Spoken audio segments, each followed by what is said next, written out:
So, welcome back to Silmarillion Total War, and it's certainly good to be showing off more of this mod as it gets developed, because the more I see of it, the more I honestly really like it.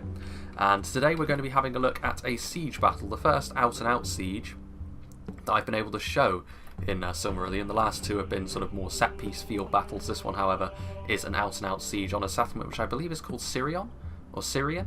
And that is going to be a newer map that has been added into Silmarillion. Obviously you can see all the elven architecture.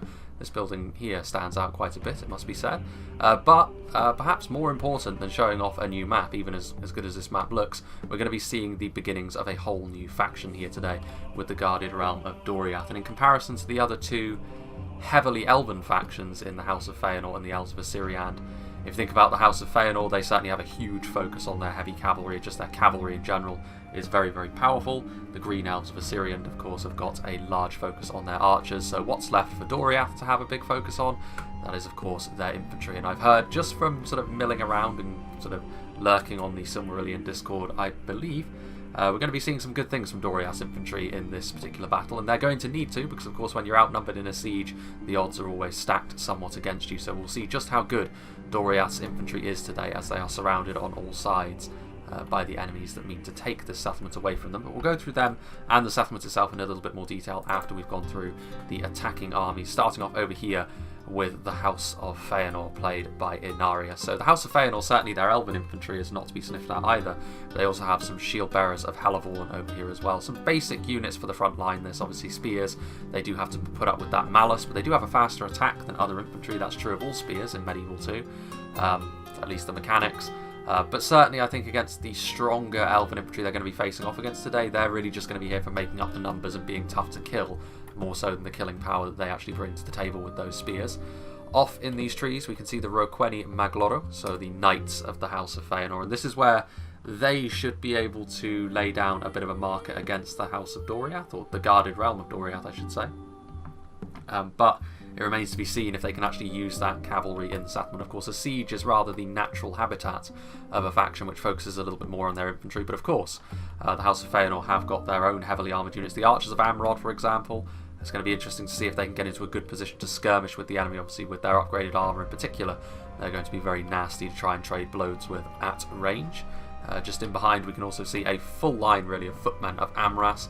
I believe most of them have got the armour upgrade as well. This is perhaps in a sort of response to facing an infantry-focused faction which is on the defence here.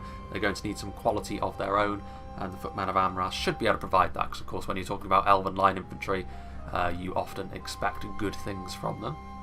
Just over here we can see some Rangers of Halavorn as well. So this is a unit which you can see there, they're clutching those javelins. It'll be interesting to see how the Rangers of Halavorn actually perform, because I've not seen them in action as of yet. But we shall see. Obviously units like this can always be really devastating, but it rather depends whether they can get set up into a good position or not. If they can't, then it can be rough to try and use them, but let's hope that they can for the sake of the attackers here. We have two units of the defenders of Aglon, obviously the heavy swordsmen of the House of Feyenoord. So certainly when it comes to their infantry, to be fair, the House of Feyenoord are certainly a powerhouse all of their own. Very nice armour on these guys as well, and of course heavy swordsmen, very high base damage, and also that nice defensive skill that they come with as well. Stalkers of Thargelion, so again javelins over here. Again, they're going to need to try and get into a good position so they can rain down those javelins onto the defensive positions. Again, it remains to be seen whether they will be allowed to do that or not. Some more Rangers of Halavorn over on this side. We have the Ortorn Maitimo. Again, some of these names, it will take me a long time to get used to the Silmarillion names. I'm just going to put that out there. I will do my best, but hopefully sooner rather than later I'll get used to these names. But this is, of course, the bodyguard unit that is on foot. So you know the sort of stats that they're going to be rolling with. Again, going to be very important in this scenario, I think, to try and deal with the very quality-focused armies that are going to be on the defence, inevitably.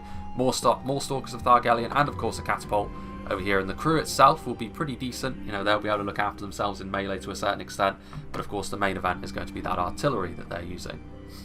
The central of the two attacking armies, so we're going to be having an all-elven rumble here really, as the Elves of Assyriand are coming to the aid of the two armies from the House of Feyenoord. The Green Elves, of course, very, very strong archers. Their infantry, however, probably is going to be the least durable in an attrition-y fight in this particular battle, because while they have really high melee defense, as you'd expect, their armor values are probably not going to be quite as high as the two armies that they're going to be sharing the battlefield with today. We'll see. Spear Host of Rathloriel, a good solid spearman for the front line. Obviously, again, they have the Spear Malice, but Elven units, they always tend to be able to perform well, even if they do have to deal with that, so they're still going to be a good solid front line. I have noticed as well that in Silmarillion, like basic spears like this, you're going to be noticing them, I think, used as just a genuine standard front line more, I think, just based on how certain factions have their rosters built, and it's not necessarily a crippling blow.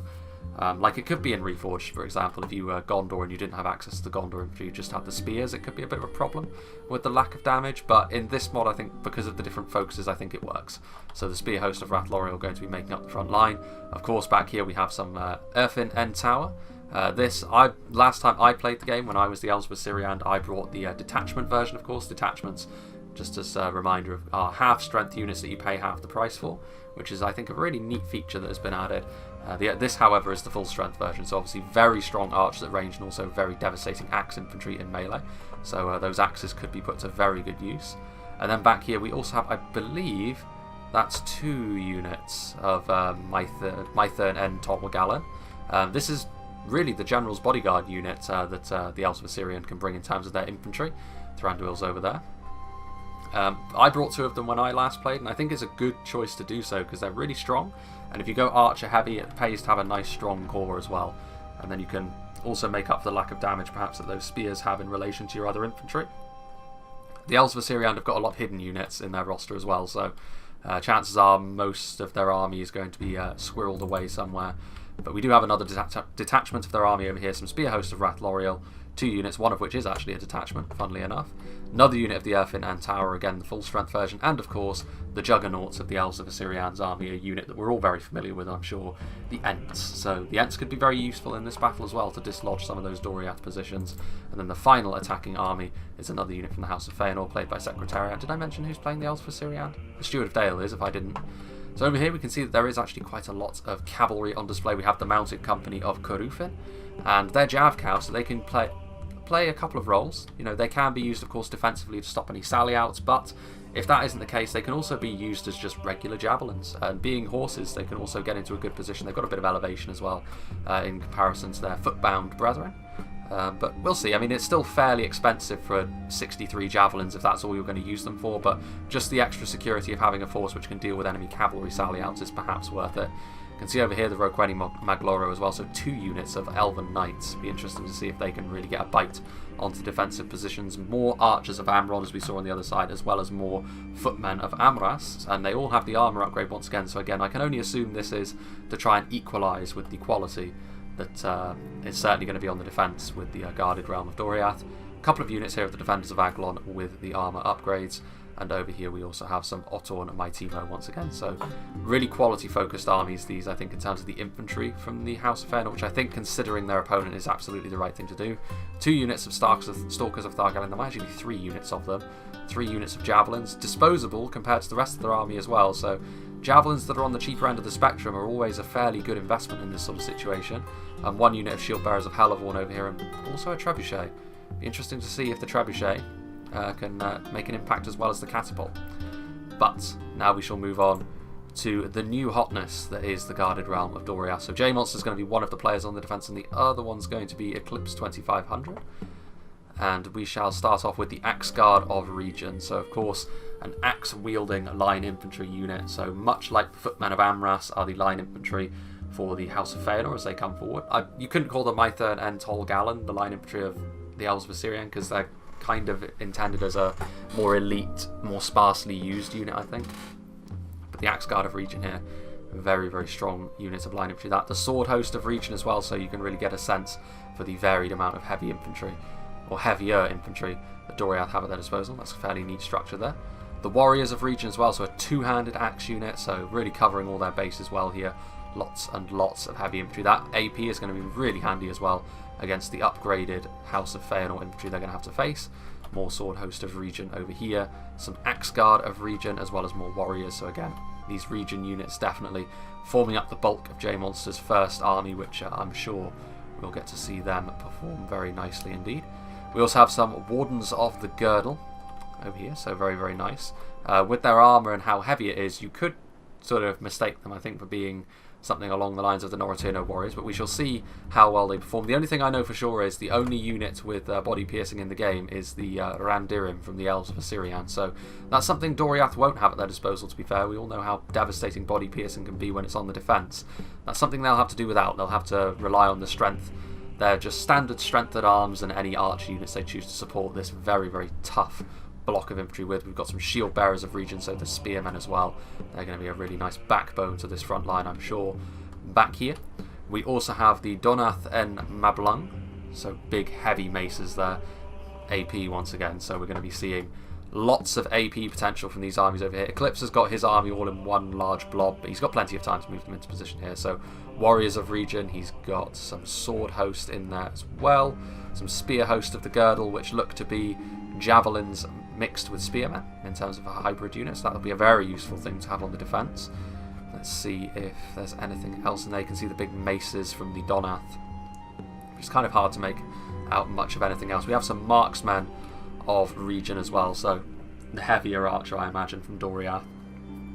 Just sort of standard. So that's a very standard elven thing to have. Obviously you have the heavy archer sort of decked out in the same sort of armour and gear as the mainline infantry units, and yeah, they're obviously going to be fairly decent in melee for what they offer as well, but against other elven factions that relative quality counts for a little bit less, to be fair, because everyone's archers are going to be decent in melee. Wardens of the Girdle back here as well. Just over here we can see some more Wardens of the Girdle with their nice light grey capes and dark black armour. A catapult crew up here as well, which of course elven line infantry and melee as well, so that should be very, very nice. Some spear host of the Girdle back up here, so a lot more javelins. Another catapult, obviously a nice brutal final approach to the elven villa that rests on its peak. We have some Kulthalim, I think that's how you say it, Kulthalim. That's a very neat General's Bodyguard model, I have to say. I like the headdress there. But of course this is going to be an arch unit, which I imagine the main string to their bow, if you'll pardon the pun, is the fact that they're probably going to be really good in melee as well, like exceptionally good in melee, I would imagine, as well as of course being a really nice heavy elven archer, but they won't have access to the body piercing, I don't think. They could have something like the Silver Thorns, we shall see. DORIATH are a faction I'm not really entirely familiar with, even less so than some of the others. We also have some Outriders of the Girdle over here, who are a unit which can hide apparently, so I'd imagine they're kind of similar to the Dorwinian Cavalry in Reforged, at least in terms of design direction, where they can hide.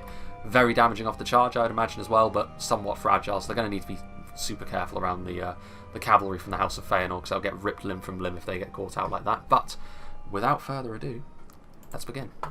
So it will be interesting to see how DORIATH's infantry shape up here. Like I said, with the amount of heavy infantry they seem to have, this should be a battle where they should be fairly happy with the situation, purely because obviously heavier infantry factions like this, or at least factions with much more of an infantry focus, tend to be quite at home in siege battles like this, and I would expect good things. Shield bearers of region. I really like this settlement as well, as the attacking armies are sort of trudging their way into position as we have a little look in the settlement. Like, it's not overpowering, like it's not the sort of settlement where you need 8 players, otherwise all the armies look like toy soldiers running around within it. This is very reasonable, I think, for a more manageable number of players to actually play on. So of course this is a 5-player lobby, and the city is just about not too big for this this amount of players, I think. But yeah, really, really nice. I like the Elven architecture settlements. It's something which I wish we could see a little bit more of, but I think they're actually currently broken in the Reforged patch, along with like the Numenor settlements, which is like, that was one of the real tragedies of when 0.97 released, to be honest with you, because I was really looking forward to doing Minas Ithil. And also some more of these custom elven settlements as well. We never really got to see that, but at least now, even if in another skin, we might start to see it. Earth and End Tower marching their way into position, as well as the spear host of Rath L'Oriel. So for the time being, all of the attacking armies are of course just going to set up, surround the settlement, and then get ready to push in. So of course you can actually get a little look at the Elves of Assyrian as they move forward now that they've sort of popped into existence as well. They've got some scouts of Galleon, which a little bit more familiar with them because they're the only faction I've actually played as up till this point. They've also got some pikemen that can hide, or at least 2-handed spearmen that can hide, I should say, really. Hunters of Rath L'Oriel back here as well, so some javelin men, as well as the scouts of Galleon. Scouts of Galleon, you're going to see a lot of them. They're pretty much the closest thing to a basic archer the Elves of Assyrian have, but of course they can hide, which is very nice. Skirmishers of Rath L'Oriel, almost like a higher tier variant of them. Very, very nasty indeed. You can see over here the sentries of Galleon also pushing forward, so... What was that?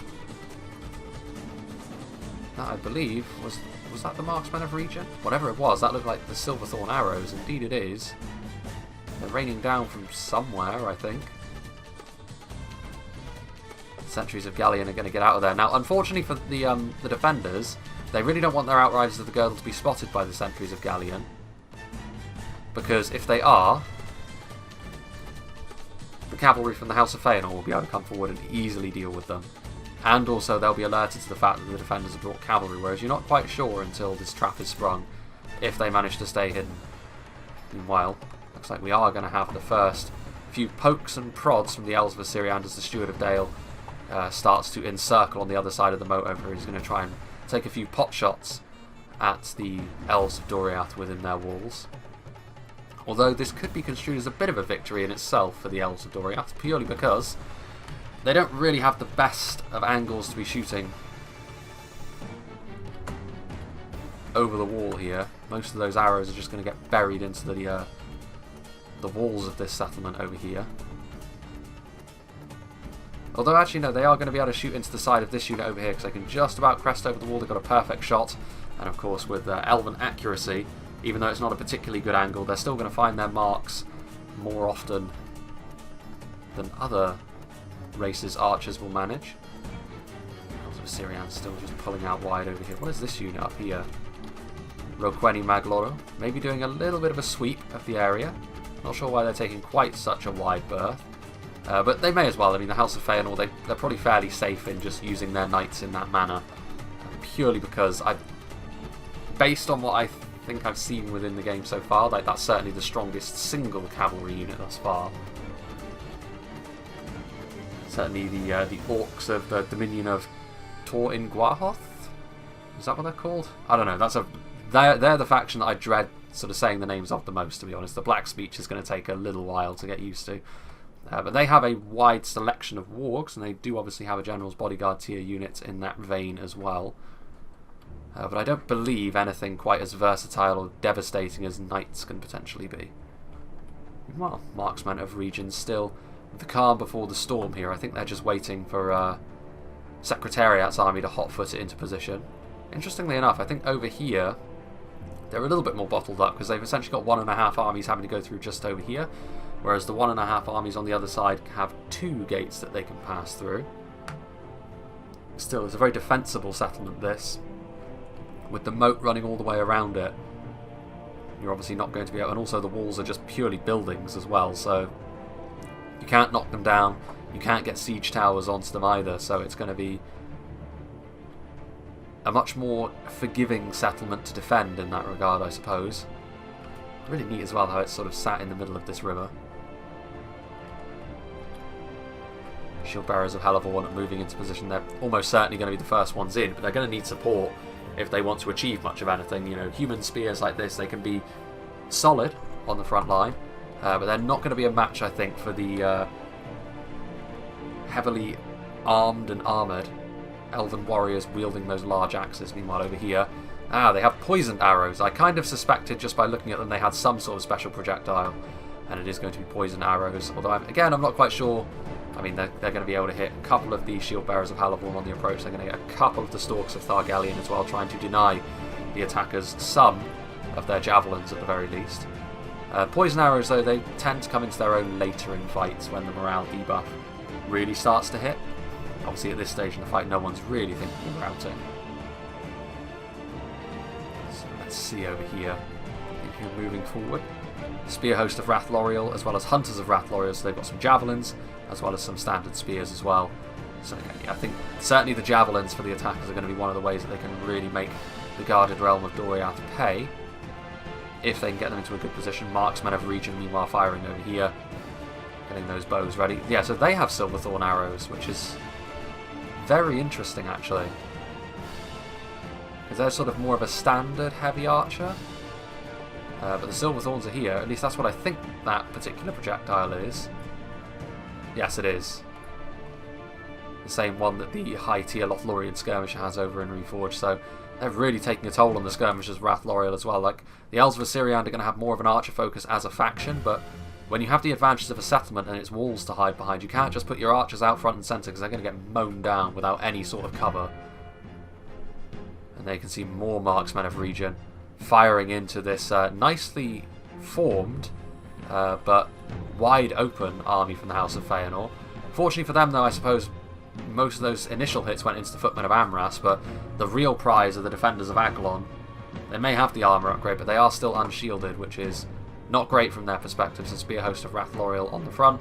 That cavalry over there still very much hidden. So far, so good for Doriath. Marksman of Region getting some good shots off here, unopposed as well. And being in a good position up here on the walls, of course, means they have a good amount of cover. They're shooting into the archers of Amrod now to try and take away some of the ranged pressure that the attackers could put on them later. And again, without any sort of cover here in comparison to the archers up here on the walls, Doriath are going to be having a field day. Meanwhile, here we go. So the gates, when they're buildings like this, and obviously you can't use rams, that means that they have to be sort of see-through in this manner. The shield bearers of Halavorn charging in through the gates, but they're immediately going to be met by the sword host of Region, which of course is going to be a fight which heavily favours Doriath, especially considering the nearby reinforcements. But the footmen of Amras are moving in. They're going to charge right into the warriors of Region, which is brave considering the weapon type does not favour them. The AP should be very good in this situation. Again, instant reinforcements possible from the spear host of the Girdle, and they're going to be throwing into the Stalks of Thargelion. Once again, in terms of the quality of the units on display, I would imagine, especially seeing as it's 2-on-1, the Stalks of Thargelion are going to struggle, but that artillery doing its best to equalise the fight somewhat as the javelins come in once again. Spear host of the Girdle, but again, like shooting right into the backs, and this is the problem. Like any good castle will make it very easy for the defenders to get good sight lines, and up there on the walls, the marksmen of Region are going to be able to shoot right into the back of the shield bearers of Halavorn, and this is the last thing they needed because they were already going to be in massive trouble. Looks like the spear host of the Girdle are already out of ammunition, so they're probably one of those units that has a very limited amount of ammunition, but of course very multifaceted in what they are capable of. Meanwhile, looks like a big push over here from the elves for Syrian right through the middle. In fact, I think we're just going to turn it down to half speed for the time being, so they're coming in from all sides very quickly.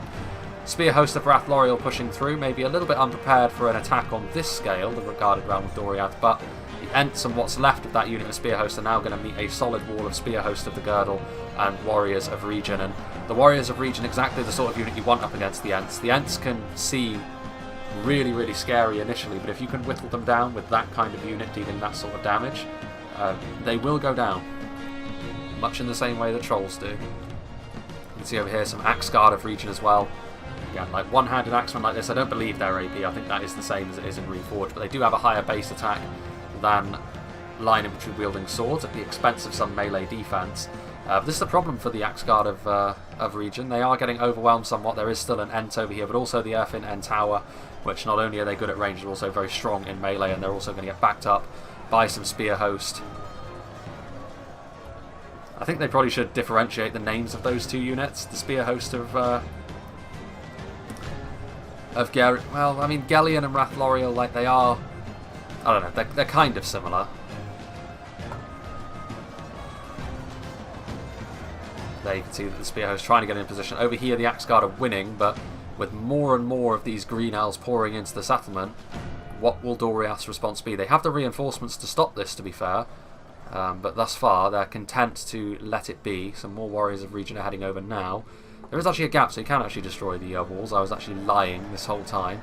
But also Inarius's House of Feyenoord army moving forward to engage. Once again, the Sword Host of Region is being pitted up against the Shield Bearers of Halavorn. This is not a battle they're going to win any day of the week, really. Basic human spears like this are always going to struggle up against the calibre of Elven units they're facing off against now. They really need to be mixed in with other kinds of units, but I can understand the fact that they're not, because if the House of Feyenoord sends their stronger units forward, they're immediately going to get focused down based on the very well-positioned Doriath archer companies. So you can certainly see why they're being as initially cautious as they are. They're trying to get their Stalks of Thargelion into position because they're a little bit cheaper.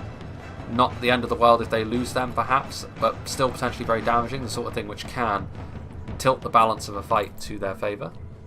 Meanwhile, over here on this side, things pretty rough over here, to be fair, for Secretariat and what units the Steward of Dale sent over here. Some poison arrows raining down from on high, but Eclipse 2500 has got a ton of units over here engaging a relatively small attack of elves over on this side. The footmen of Amras coming in, doing their best. Obviously very nice, heavily armoured line infantry. They certainly look the part, look significantly more heavily armoured than the Doriath infantry they're facing off against, actually, but again, the numbers here really do not favour them, and the quality is also very high from Doriath as well. It's not as if it's just a bunch of garbage they're having to slowly churn their way through. This is some very strong infantry they're having to pit themselves against here, and they are not looking like cracking anytime soon. Warriors of Region as well are exactly the sort of unit that Doriath will want on the front line. Those big two-handed axes are going to be just the thing for helping to work through that heavy armour from the House of Feyenoord.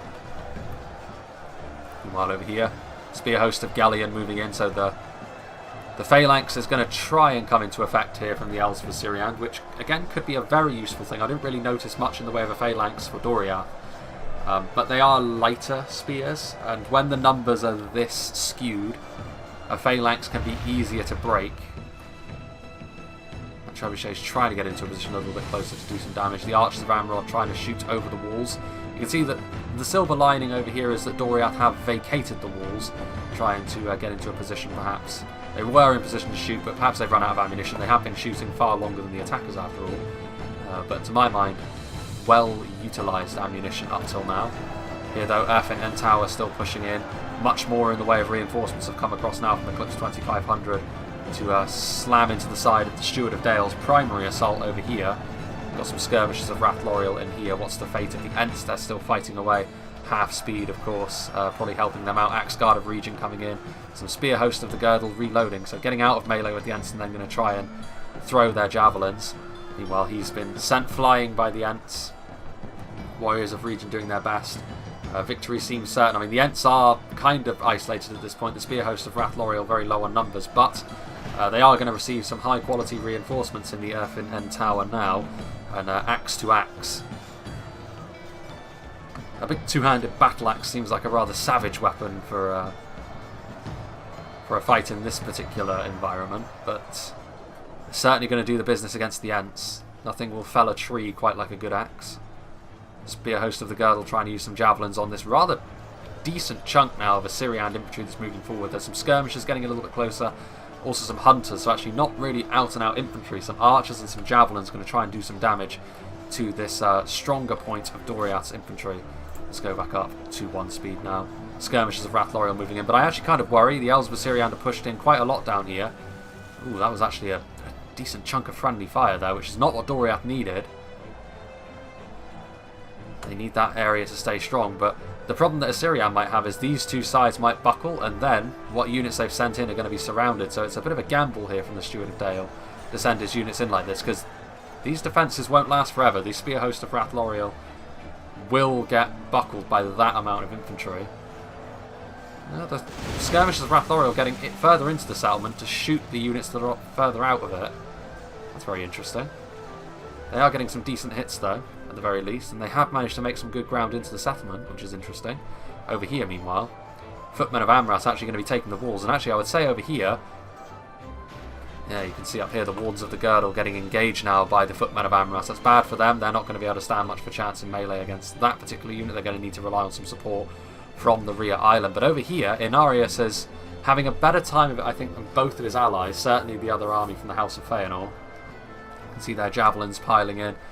Victory seems certain for the attackers over here. I think certainly Doriath have fewer of their units over here, which is certainly helping out, but the good thing here is Inarius, seeing that, is not being passive. He's moving forward and really engaging. I mean, these shield bearers of Hellborn, even they actually, victory seems certain for a little while there. I think that's because, well, I'm not sure why that would be actually. They should not be winning this fight against the Sword Host, and indeed now they're not, but eventually reinforcements will come across. I mean, this is still a decent chunk of Doriath infantry, but eventually you would have to think that the House of Feyenoord should be able to work their way through here, but will it be quick enough? And in fact, Doriath are not going to allow them into the settlement that easily, it seems, because the Donath and Mablung are now coming forward, and this is a unit that you only have to look at them to see that they mean business. Those Great Maces are going to be, again, ideally suited for facing the more heavily armoured of the two attacking factions that they're facing off against today. Javelins coming in from the Stalkers of Thargelion doing some good work as well. So as we continue to make our rounds around the settlement, let's go and see what's happening over here.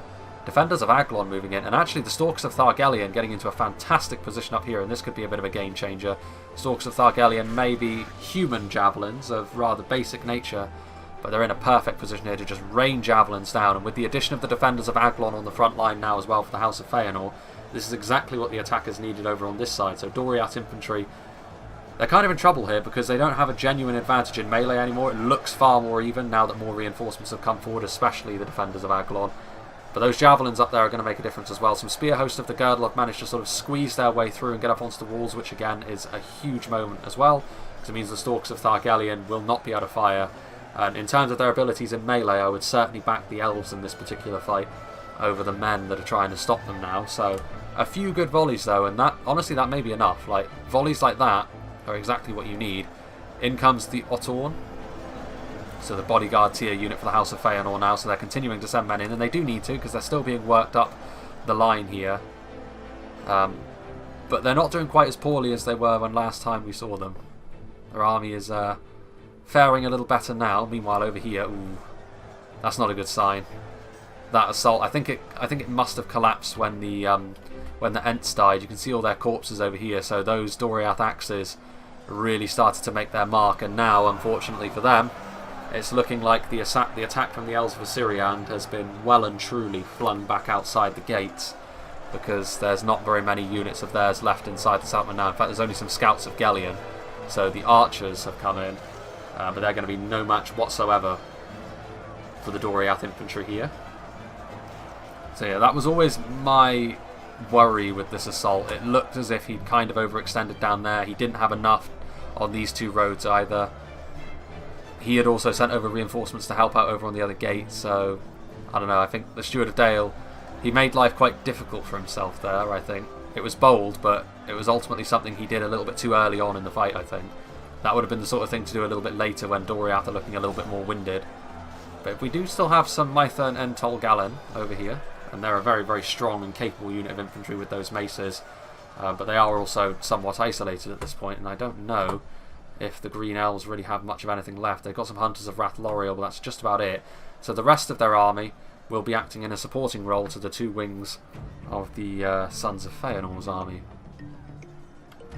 Spear hosts of Rath L'Oriel now routing, and even the Mythern are now shaken. They're just getting right up in here to the back of the sword host, trying to do some damage there, but there's still a lot of DORIATH infantry to go around.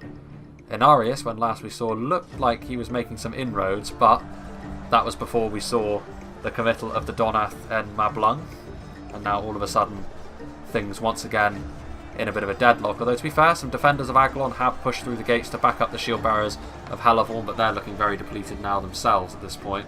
More spear hosts of the Girdle moving in a lot of these units, throw their javelins and then engage with those spears.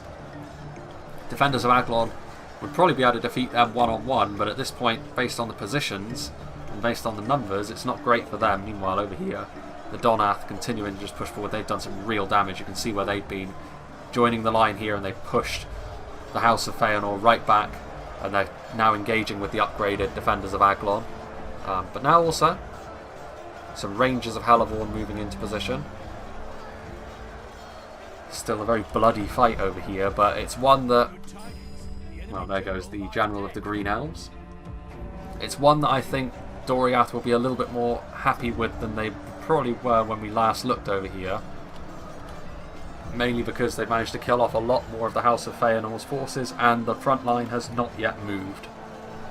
At least not backwards. It's actually moved a little bit further that way because of the Donath, but there we go. The Rangers of Halavorn are going to try and get into position to throw their payload. Can they get up onto the walls from over here? Because that might be the place to be, although it's pretty exposed to the Wardens of the Girdle, so maybe that's why they're not going up there, although they are. I think that the good ground that the walls offer over here is too much to pass up. So here come the Rangers.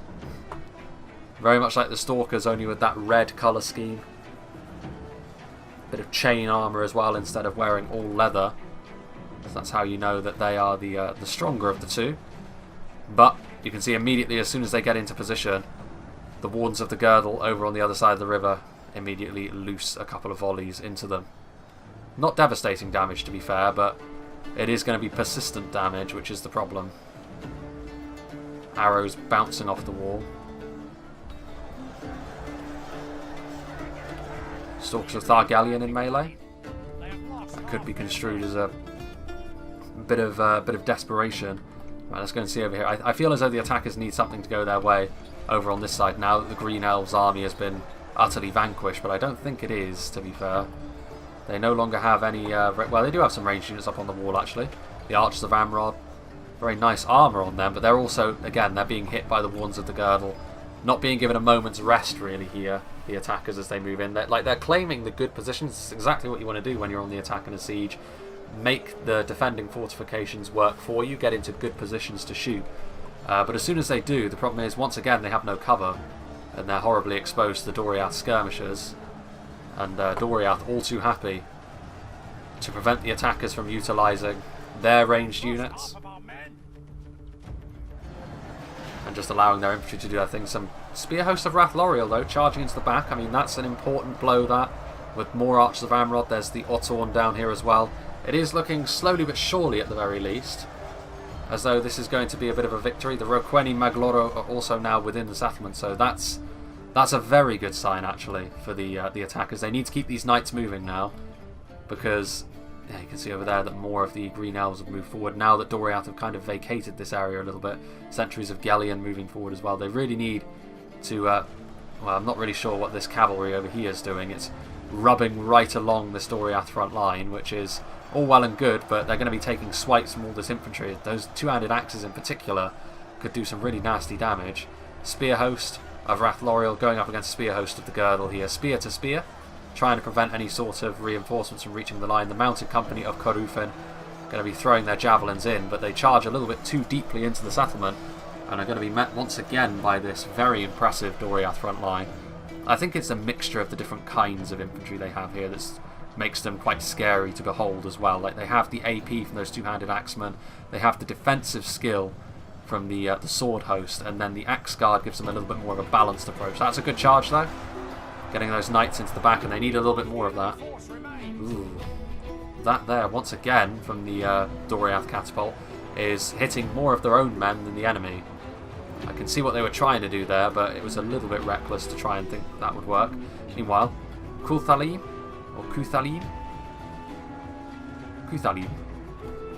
getting charged. Only a couple of them dying off, though, as you'd expect from a higher tier unit like this. But yeah, now that the knights are in the settlement, running around in the more open areas, from a Doriath perspective, it might be time to start thinking about a coordinated retreat across the bridge there to try and make use of that choke point as well. The problem with that, of course, is if you don't have enough archers to contest the range game, you're essentially surrendering complete range superiority to the attackers, which could be very bad as well. Over here, meanwhile, the Donath continuing to do their thing, swinging those great maces around. The Rangers getting into position. Archers of Amrod now up on the walls as well, so once again Inarius claiming that high ground, and once again going to be able to get some good shots down into the Doriath front line. And now you would imagine finally Doriath's front line over here is going to start to bend and buckle. The Spear Host of the Girdle really putting a brave face on it, but they're going up against a lot of defenders of Aglon. All of the human units may be gone, but now all of the elven units are all that remains. Archers of Amrod are back there as well. Go here, catapult still firing. Oh, that's unfortunate. This artillery piece is back over here. So Eclipse 2500's forays with the catapults have been not that successful. Certainly not that we've seen. He's killed more of his own men than enemies. I'm sure that he's got some half-decent hits, but nothing too decisive, I don't believe. Mounted Company of Corufin charging into the settlement. This is what you want to see if you're the House of Feyenoord. Meanwhile, I mean, the Outriders of the Girdle have been doing their thing. We actually entirely missed what happened to them. But they are dead, so I would imagine they revealed themselves a little bit too soon, and the House of Feyenoord's cavalry jumped on them and destroyed them. Sentries of Gellion are over here as well. What little remains of the Doriath infantry continuing to fight against the upgraded Archers of Amrod. There's still a few defenders of Aglon on the front line, but not all that many. The Ottorn are over there as well. Still fairly healthy, to be fair, but you'd expect that from the strongest unit of infantry that the House of Feyenoord can field. Not sure what this cavalry's doing in here. Not exactly ideal hunting grounds for them up against all those spearmen. Meanwhile, Meanwhile, there is still DORIATH units down in this portion of the settlement. The Warriors of Region trying to get out of here now, and they would do very well to do so. The Earthen End Tower are still shooting them in the back. They're going to be momentarily stopped by the Sword Host, but then the Sword Hosts are going to get absolutely pasted by the Roqueni. And there are the scouts. So what initially looked like a very bad engagement here for the Green Elves has turned around. Like, the Shield of Dale has got a few units in here still. And now DORIATH are going to have to reorganise their defence. Still fighting bravely over here, but once again this is another example of a part of the defence which is crumbling. The Spear Host of the Girdle holding fast. But yeah, they're wavering, and they're almost certainly going to break before they get back to where they want to go, and there they go. And then over here, what's left? Yeah, the Shield Bearers of Region also now routing off.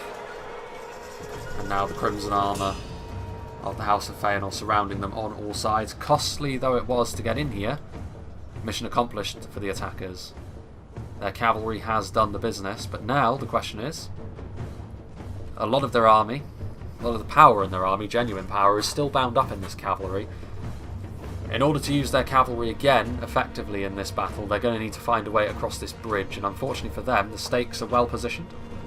They're right here, so, although saying that, I was about to say the stakes are well positioned. They're not really, there's only one little clump of stakes, but it's still a difficult thing to get through. They've got Shield Bearers of Region, they can send in infantry down here. So what they need to happen here, the attackers, is to have range superiority, but still, DORIATH have got some archers, they're going to be able to contest that with them. Wardens of the Girdle, utilising those poisoned arrows.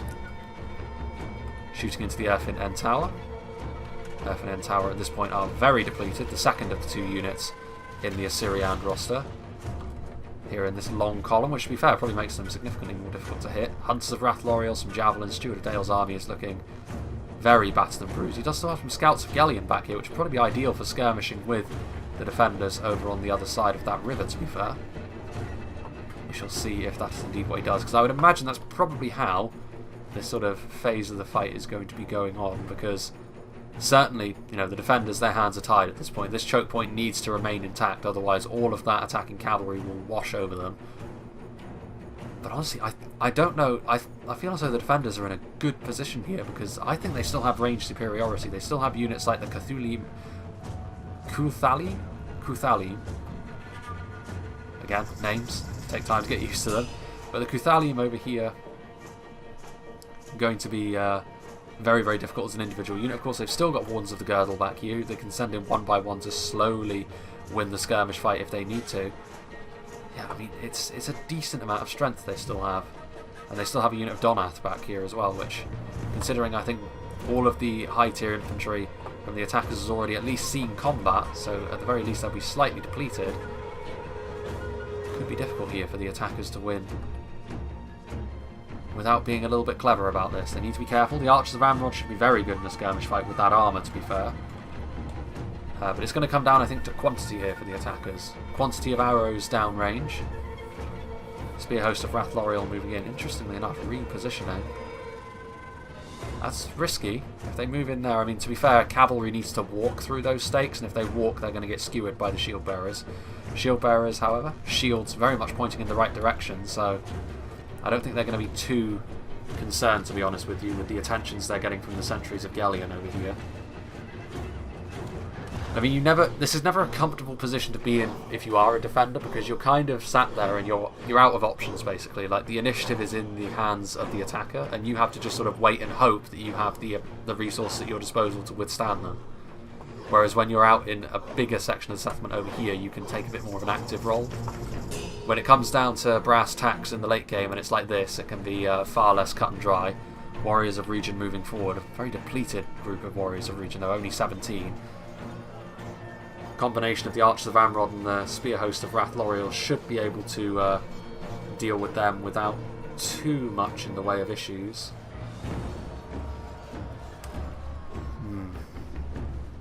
I mean, slowly but surely the Shield Bearers are dropping at the hands of these arrows, but of course the more that they focus on this unit of Spearmen, the less they're focusing on the defending archers.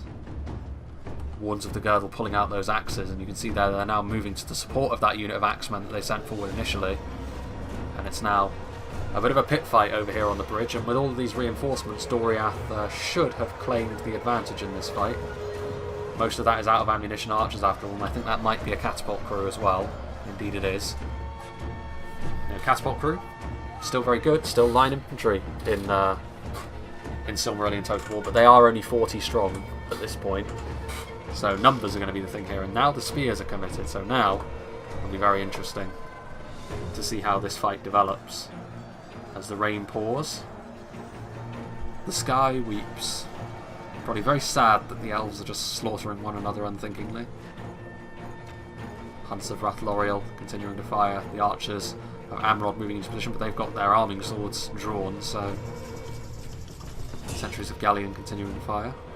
The Cavalry are over there on the hill, firing back now as well. They seem to just have standard arrows, but I'm sure they make up for that by being monsters in melee as well, considering the fact that their more standardised archer actually has silver thorns, which is interesting. Scouts of Galleon now firing away. That's 116 elven archers loosing their arrows over to the other side of the river. And this could be, I mean, time and time again we see it with the attackers in this sort of situation. They just have the manpower to be able to sustain losses for a long enough period of time that they wear the defenders down. And that could be how this battle ends as well. More infantry on the way forward now. The catapult crew from DORIATH filling in those gaps, as well as some sword hosts, 33 strong, plugging the gaps once again. You can see there are some defenders of Aglon in there, which is, again, it's going to be a very good unit for the Sons of Feyenoord, or the House of Feyenoord, I should say. I don't know why I keep calling them the Sons of Feyenoord. It sounds like the Sons of Feyenoord could be a unit or something. Yeah, the defenders obviously a very good unit to have in this situation. Good armour, fantastic in melee with the damage. Going to be very difficult to face one-on-one. And the defenders don't have the luxury of fighting one-on-one. They are the ones that are outnumbered, so we shall see how this fight develops. A little bit further back, more infantry trudging down the hill. The Axe Guard of Region, I think the defenders... the Cathalium are a very impressive looking unit, certainly. They're going to get back into position once again. That armour looks like serious business as well, but very limited unit in terms of numbers. And numbers might be what the defenders need here, honestly, a bit of quantity. Warns of the Girdle are firing, although only a portion of that unit is. So in fact I think it was actually the unit of 6 that was firing, and there's like a unit of 69 next to them, which is out of ammunition. But the DORIATH front line, for the time being at the very least, is still holding. I think perhaps because a large portion of the infantry on this front line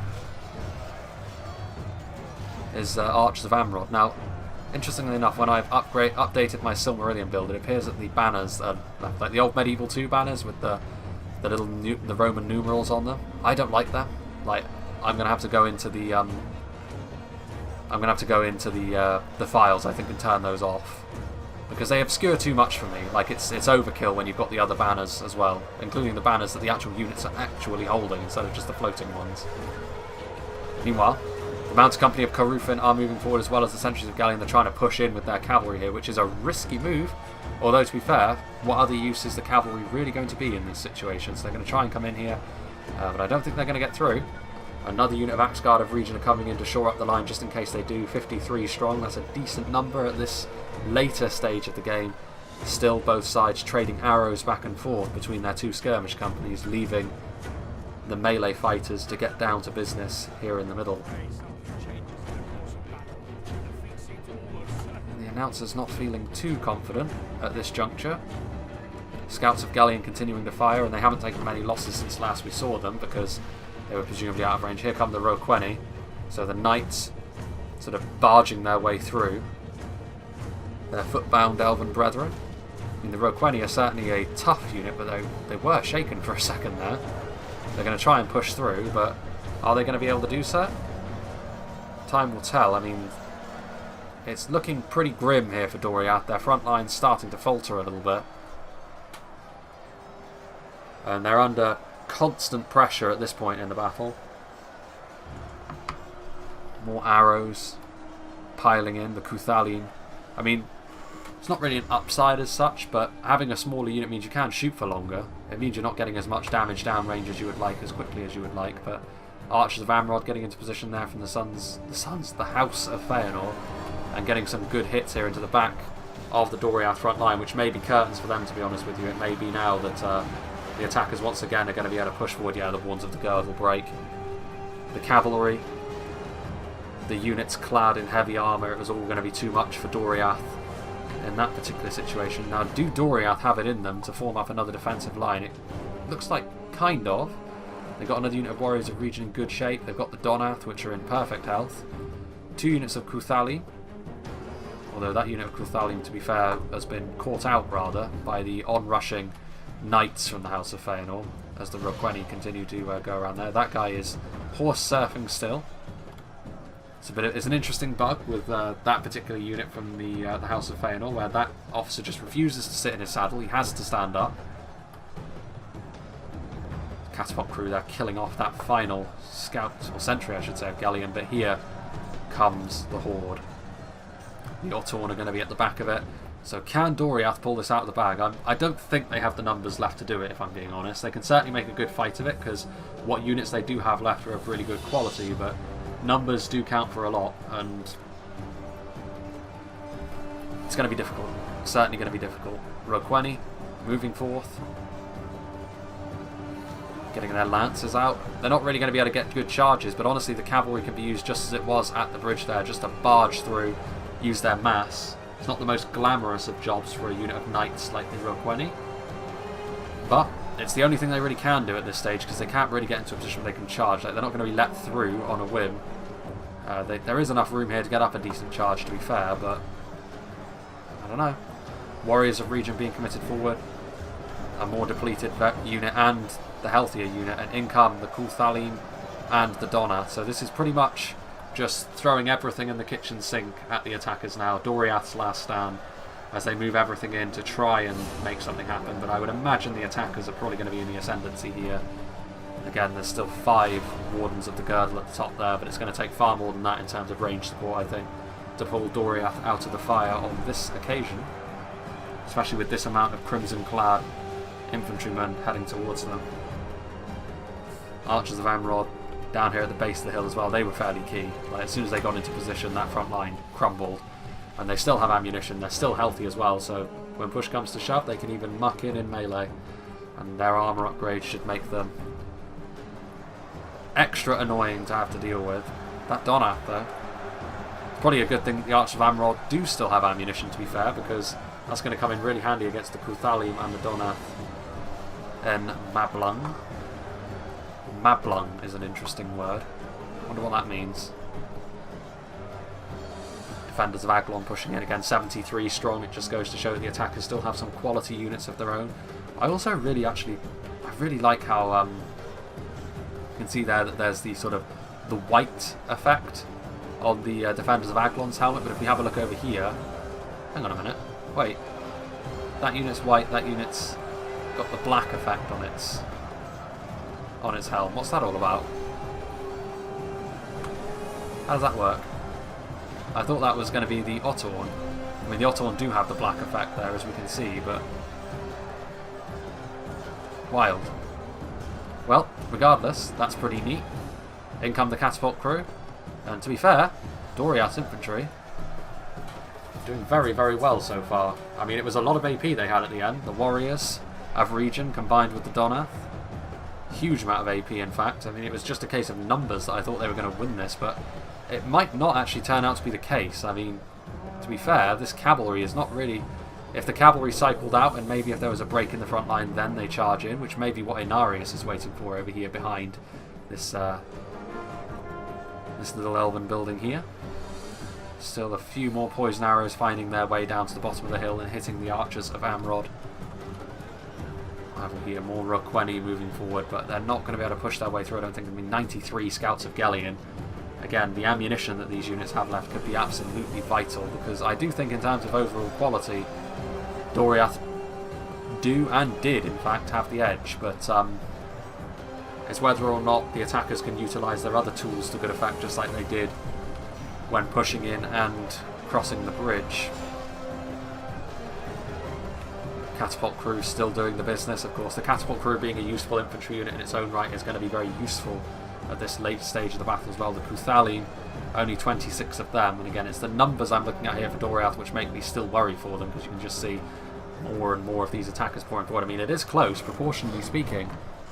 Yeah, I mean, 5% is in it, but it's 5% in favour of the attackers, which is never a good sign if you're the defenders at this late stage in the battle. But definitely a valorous effort here from DORIATH. Their infantry really gave a real beatdown, especially in the early game, I have to say. Like, that Elves Vasiriand assault was absolutely crushed between two pincers. But in the end, not quite enough. I feel as though there were several key factors, like eventually the Sons of Feyenoord cavalry got in and was running around the settlement, like it is now, filtering through into the backfield, going to be able to finish off these few Wardens of the Girdle, and that's obviously had a big effect on how this game went. Scouts of Galleon getting in behind the line, only 43 of them depleted, but just the fact that units are getting in behind the line is a bad sign for DORIATH here. As the fight enters its very final phases. These knights just sort of wading in. They've got no real choice. I mean, there's not really anything else they can do, to be fair. The Donath at this point starting to take losses at a higher rate now. 23 men in the unit. Started off with a little over double that. Scouts of Galleon continuing to push through. There's still Wardens of the Girdle back here, to be fair. This cavalry should probably silence them. Scouts of Galleon are going to try and do it for them. They're going to get some pretty meaty downhill charges, to be fair. The mounted company of Corufin. What's left of the Roqueni from Secretariat's army as well. Inarius is still sort of lodged on the front here as what's left of the units. Interestingly enough, we're now down to pretty much just the heavily armoured DORIATH units, which share a similar armour scheme, albeit in a slightly different colour scheme. Although, to be honest with you, I think the Archers of Amrod look very similar, perhaps too similar to the units which are on the defence here. I mean, black and dark purple. I think maybe that should probably be changed to like red or something, so that it's very clear that they are in this faction, not the other one, because to me, from afar, they look too similar. Even though they are obscured by most of these ugly, ugly banners, which I'm going to need to get rid of at my nearest convenience. Cuthalim still fighting away. Really like their swords as well. Scouts of Galleon getting into position. I mean, there's still units back here. The catapult crew finally breaking. These poison archers still doing their thing. Finally, the Scouts of Galleon, I think they're going to try and finish them off, and considering the numbers discrepancy, they should fairly easily be able to do that, I would imagine. Wild. More downhill charges. I mean, very resilient final stand this from DORIATH. Taking their due toll for losing their town. But when you're getting charged in the rear by heavy cavalry like this, you know that your days are numbered. A good charge it was. There's the general. I can see him. With his crown. He's taking a real beating at the hands of those archers. Yeah, he's doomed, unfortunately for him. Impressive performance, though. I would say. Like, it's always the attackers winning in a siege like this where the defenders are outnumbered by an army. It's always the expected result. There he is, captured. He just got bisected, and you're saying he got captured? Captured by hell, maybe. Scouts of Galleon. This one warden, he's sort of like a cat up a tree, sort of on the high ground, hissing at the enemies as they approach him. Well, I mean, this is victory over here, I think. Yeah, there we go. Finally, skewered. And there we go. And he died as well. And there we go. Nice aerial view of a settlement which is now in the hands of the House of Feyenoord and the Elves of Assyria. And a very nice battle, I would say so as well. It's always interesting when you see elves fight against one another, because just speaking from my experience from Reforged, like, you always see the elves, and the one thing they usually have is that their units tend to be more efficient. Like, an individual elf is going to be able to do far more work than like an individual human, or certainly an orc. You know, their stats are going to be higher. They may be less in number, but they can always rely on being difficult to kill in that way. Like, they're always efficient. But when elves fight against one another, that advantage goes out the window, and it becomes a much more sort of even fight again in that respect. And it's always interesting to see how like an elven army tries to deal with that, because what a lot of the time you'll see an elven player sort of know that they have a genuine quality advantage and they play to that, whereas in this sort of situation that's not so defined. I mean, perhaps in this fight it kind of was, because the defenders do have more quality because they're outnumbered, so they get more money to play with, but in terms of individual units, not so much. Yeah, certainly a very interesting fight indeed. It's good to see another new faction be added. I think I really like the look of DORIATH once again. I like their focus. I think a lot of their stuff looks very, very promising indeed. I especially like the region units, to be fair. I think that's a very good spine for the faction to have. And of course, not every single one of their units would have been on display today. Like, I'm sure they probably have more than just that one mounted unit. Maybe they do only have one mounted unit, I don't know. But probably not going to bring more in the way of cavalry when you're defending a settlement against the Sons of Feyenoord. The House of Feyenoord. I don't know why I keep saying the Sons of Feyenoord. Like, it's not something I've ever been told before, so I don't know why I'm sort of obstinately sticking to that. But regardless, big thank you to J Monster for sending this one in. Let's see how him and Eclipse did in terms of the kills. So the Cuthalim, 110. To be fair, by the time they were committed, they were getting shot at by arrows, and they had to get stuck into melee pretty sooner than they would have liked. The Donath did very well because they were committed earlier against Inarius' first push into the settlement, and they managed to push that Feyenoord army back, and they did very well as well with that nice AP damage. Axguard of Region doing very well. Most of J Monster's infantry, to be fair, managed to crack 100 kills. 1 unit of spears, 1 unit of swords, and 1 unit of one-handed axemen didn't, but the rest all did. So you kind of expect that sort of performance from your infantry if you wanted to win in an outnumbered siege, regardless of who you were facing. Down here, the Wardens of the Girdle and the Spear Host of the Girdle. Spear Host of the Girdle, to be fair, didn't get that many kills. But they also perhaps didn't have the angle over on the side against Inarius to really get stuck in, and then by the time they got committed to melee, they were also going up against stuff like Defenders of Aglon, so that was going to be pretty rough for them. Similar over here from Eclipse. The Donath, they were only committed right at the end, and they still did a ton of damage, so a real powerhouse of a unit that. His Cuthalim did a little bit better as well in terms of kills, much more even with his other high tier unit. Axguard of Region, once again, his Wardens of the Girdle and Spear Host of the Girdle, they did better, so his Javelins, I think, had a much clearer sight line onto his enemy, and that's why he was able to do a little bit more damage with their limited ammunition. But the Wardens of the Girdle, not quite so impressive. Sword Host of Region, though, the infantry clearly is where DORIATH's main strength resides. Outrise of the Girdle got 84 kills. I'm kind of sorry that I missed whatever charge they must have got to rack up that kill count before the heavy cavalry from the House of Feyenoord inevitably squashed them underfoot.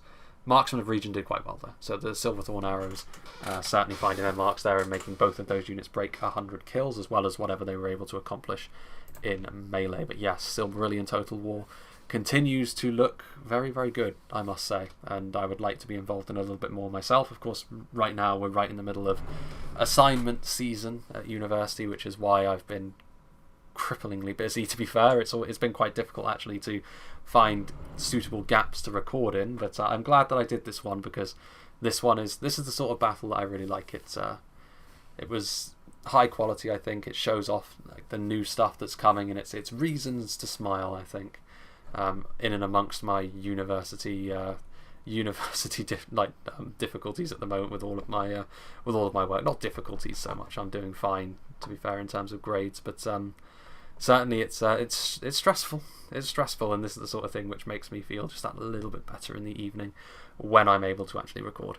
But yeah, I think big thank you to J Monster for sending this one to me. It's always a pleasure to show, because obviously he's one of the developers. It's always a pleasure to show off the hard work of the devs of Silmarillion Total War, and indeed any of these submods. To be fair, like almost the entirety of my channel has been covering mods. So this is stuff that people make for free off their own backs, and a lot of hard work goes into it, and definitely a passion project. And it is remarkable what they can achieve. Obviously, Creative Assembly has been doing a rather, let's be kind and call it a mixed job with their own series lately. But I think that the modding community is alive and well, which is good, very good.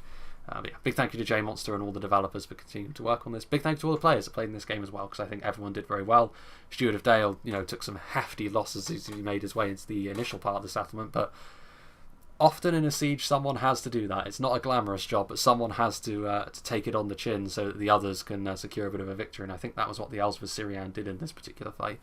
And they did well. To be fair, he still got a lot of kills, so he went down swinging, but that initial assault was really showed off, I think, the brutality of DORIATH infantry if you go into facing them a little bit unprepared, perhaps. But yeah, big thanks to all the players involved. I hope you enjoyed this, and I hope you'll join me for whatever is next.